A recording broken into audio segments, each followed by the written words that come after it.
অবহেলাজনিত কারণে এই ঘটনা এই ট্র্যাজেডি হয়েছে কিনা, বেয়ারিং প্যাডটা ছিল, এই বেয়ারিং প্যাডটার গুণগত মান নিশ্চিত করা হয়েছে কিনা, হোল ঢাকা শহরের যত বেয়ারিং প্যাড আছে এর গুণগত মানটা এবং এটা রক্ষণাবেক্ষণ ঠিক আছে কিনা সেটার উপরে আমরা রুলটা প্রেয়ার করেছি। 2020 সালে বুয়েট কর্তৃক এই বেয়ারিং প্যাডের যে মান সেটাকে স্পষ্টকরণ করা হয়েছে এবং পরবর্তীতে 2024 সালে এরকম একটা আহতর ঘটনা ঘটে এবং একই জায়গায় সেই ঘটনার পরবর্তীতে একটা প্রুফ কমিটি হয়। সেই কমিটির রিপোর্ট কি আসছে এখনো পর্যন্ত আমরা কেউ জানি না। গতকালকে যে ট্র্যাজেডি, এই ট্র্যাজেডি আমাদের সকলকেই একটা রক্তক্ষরণ হয়েছে।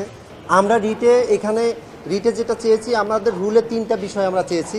একটা হচ্ছে এখানে যে বেয়ারিং প্যাডটা ছিল, এই বেয়ারিং প্যাডটার গুণগত মান নিশ্চিতকরণ হয়েছে কিনা সেটার উপরে আমরা রুল প্রেয়ার করেছি এবং এটার সঙ্গে এই বেয়ারিং প্যাড এবং মেট্রো রেল এবং হলো সারা ঢাকা শহরের যে ফ্লাইওভারগুলো আছে, ফ্লাইওভারের যে রক্ষণাবেক্ষণ আছে, এই রক্ষণাবেক্ষণের কোনো অবহেলা আছে কিনা এবং এই অবহেলাজনিত কারণে এই ঘটনা এই ট্র্যাজেডি হয়েছে কিনা সেটার উপরে আমরা রুলের প্রেয়ার করেছি এবং পাশাপাশি এখানে যে এই রক্ষণাবেক্ষণের যে জবাবদিহিতা সেটার স্বচ্ছ প্রক্রিয়া আছে কিনা সেটার উপরেও আমরা রুলের প্রেয়ার করেছি এবং আমরা দুটো ডাইরেকশন চেয়েছি।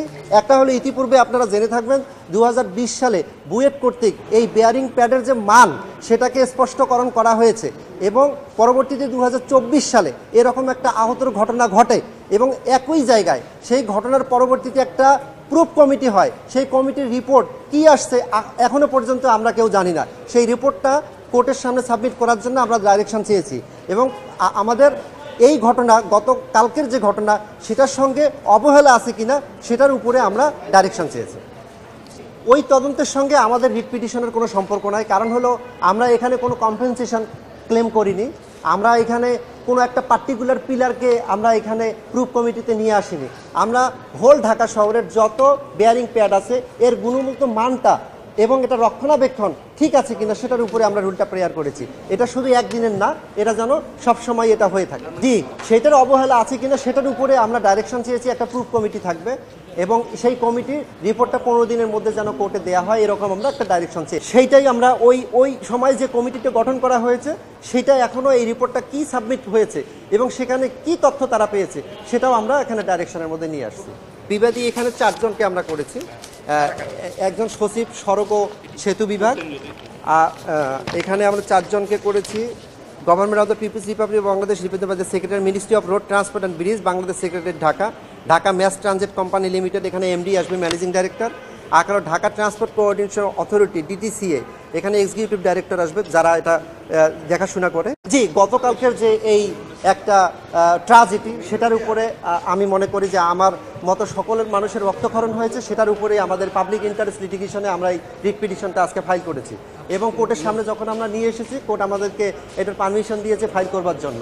আগামীকালকে শুনানির জন্য আমাদেরকে মেনশন করে জমা দিতে বলা হয়েছে। এইটা আমরা court mister justice madam justice Fahmida Quader এবং মিস্টার জাস্টিস মোহাম্মদ আসিফ হাসান সাহেবের কোর্টে আমরা পারমিশন। আমরা 4 জনকে রেসপন্ডেন্ট করেছি।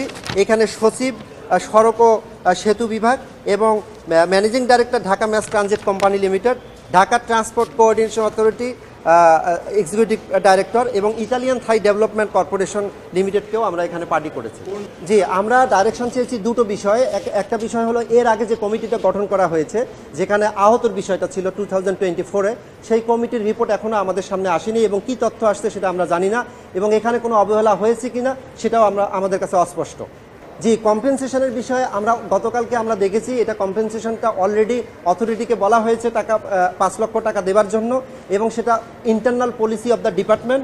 এইখানে আমরা কম্পেনসেশন আমরা ক্লেম করিনি, কারণ আমরা তো ওইখানে একটা তদন্ত কমিটি আছে, সেপারেট তদন্ত কমিটি। আমাদের এই তদন্তটা ডিফারেন্ট একটা ওয়েতে তদন্ত, সেই কারণেই আমরা এটার সঙ্গে অ্যাড হইনি। না, এটা অবশ্যই না। এখানে 5 লক্ষ টাকা এটা অধিদপ্তর তাদের কম্পেনসেশন, তারা এটাকে অবহেলাজনিত কারণে এটাকে দিচ্ছে, কিন্তু এইটা অবশ্যই এনাফ না। এটার জন্য আমরা রুলের মধ্যে যে পুরো কমিটি নিয়ে আসছি, যদি কমিটি ফাইনালি এটা নিয়ে আসতে পারে যে এখানে অবহেলা হয়েছে, সেখানে আমরা পরবর্তীতে কম্পেনসেশনও ক্লেম করতে পারব।